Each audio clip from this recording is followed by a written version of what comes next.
আগামী 14 ভিতরে মানে আগের সন্ধ্যার আগে তারা কি কারণে আগুনের কাজটা করলো এটা বিদ্যুৎ দেওয়ার দিলে কোনো লোকে এটা করতে পারে টেম্পোরারি স্টোর রুম হিসাবে ব্যবহার হয়। এতে কয়েকটা সিলিন্ডার ছিল, অক্সিজেন সিলিন্ডার। আইসিইউ থাকাকালীন সময়ের এটাতে অক্সিজেন লাইনটা বিদ্যমান আমি দেখি।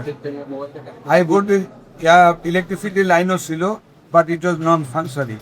এখানে রিপোর্ট মতে এদিকে যখন বেশি রুগী অ্যাটেন্ডেড হয়েছে তো হসপিটাল স্টাফ রাখতে পোস্ট অপারেটের রোগী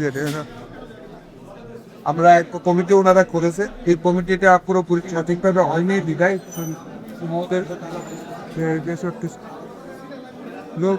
কমিটি আগে গঠন হয়, কিন্তু আগামী 14 ভিতরে মানে আগের সন্ধ্যার আগে তারা কি কারণে আগুনের কাজটা করলো এটা বিদ্যুৎ দেওয়ার দিলে কোনো লোকে এটা করতে পারে কিনে।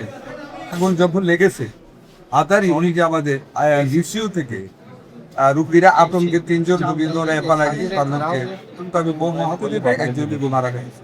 আরেকজন রুগী আমি দেখে মনে হয় আগুনের আতঙ্কে